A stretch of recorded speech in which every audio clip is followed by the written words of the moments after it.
हमारा पड़ोसी मुल्क चीन जितना शातिर है उतना दुनिया में कोई दूसरा मुल्क नहीं है। वो साम दाम दंड भेद हर नीति से अपने दुश्मन को चित करने की कोशिश करता है।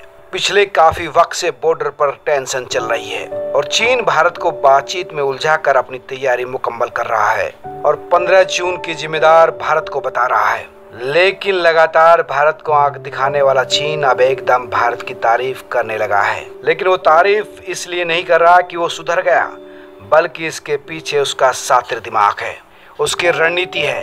दरअसल वो चाहता है कि वो भारत को अमेरिका से दूर रखे।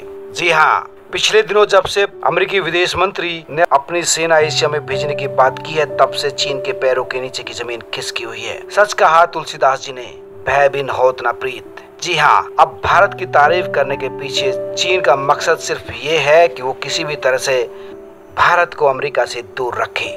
भारत और चीन के बीच वास्तविक नियंत्रण रेखा पर जारी तनाव के बीच जैसे ही अमेरिकी विदेश मंत्री माइक पोम्पियो ने चीन से निपटने के लिए अपनी फौज एशिया भेजने का बयान दिया, वैसे ही चीन के सुर बदल गए। चीन को ये डर सताने लगा कि अगर हिंद और प्रशांत क्षेत्र में भारत और अमेरिका मिल गए तो उसकी मुश्किलें बढ़ जाएगी। लिहाजा चीन का मुखपत्र ग्लोबल टाइम्स अब भारत की तारीफ कर रहा है और कह रहा है कि भारत अमेरिका के साथ नहीं जाएगा क्योंकि भारत कूटनीतिक स्वतंत्रता पसंद करता है। दरअसल ग्लोबल टाइम्स चीन की सरकार का मुखपत्र है, यूं कहे कि प्रवक्ता है। इसके संपादक चीन की सेना के पूर्व अधिकारी होते हैं। ये पूरी तरह से चीन की सरकार का दृष्टिकोण सामने रखता है और यही वजह है कि ग्लोबल टाइम्स भारत की तारीफ कर रहा है, क्योंकि अमेरिका के ताजा बयान के बाद भारत के साथ लद्दाख में भिड़े चीन को इस बात की चिंता सताने लगी है कि कहीं भारत और अमेरिका उसके खिलाफ लामबंद न हो जाए। और चीन के इस डर को और ज्यादा बढ़ा दिया है फाइनेंशियल टाइम के स्तंभकार गिडोल रिचमैन ने। दरअसल गिडोल रिचमैन ने अपने आर्टिकल में लिखा है कि भारत ने नए शीत युद्ध में एक पक्ष को चुन लिया है और ये चीन की मूर्खता है कि वो अपने प्रतिद्वंदी को अमेरिका के पाले में डाले। इस बयान से चीन तिलमिला गया। उसे एहसास हो गया कि अमेरिका की एक चाल से पूरा समीकरण उसके खिलाफ बनने लगा है और उसका सरकारी मुखपत्र ग्लोबल टाइम्स इस दलील को खारिज करने में जुट गया, तर्क जुटाने में जुट गया और बताने लगा कि भारत की भलाई अमेरिका से दूरी में है। ग्लोबल टाइम्स ने तो ये तक लिख दिया कि एक वक्त था जब भारत और चीन के बीच तनाव एक बड़ा खतरा था और उस वक्त भी भारत किसी देश पर निर्भर नहीं हुआ। इसलिए ये तर्क बिल्कुल गलत है कि मौजूदा सीमा तनाव में भारत किसी गुट के साथ जाने के लिए मजबूर हो जाएगा। दरअसल चीन की पूरी कोशिश है कि भारत किसी भी सूरत में अमेरिका के साथ हाथ न मिला ले। चीन को अच्छी तरह से मालूम है कि भारत और अमेरिका अगर एक साथ आ गए तो दक्षिण एशिया और हिंद प्रशांत क्षेत्र में वो पूरी तरह से प्रभावित होंगे और वो जिस तरह से अपने पड़ोसियों पर रोब जमा रहा है वो तब ये नहीं कर पाएगा।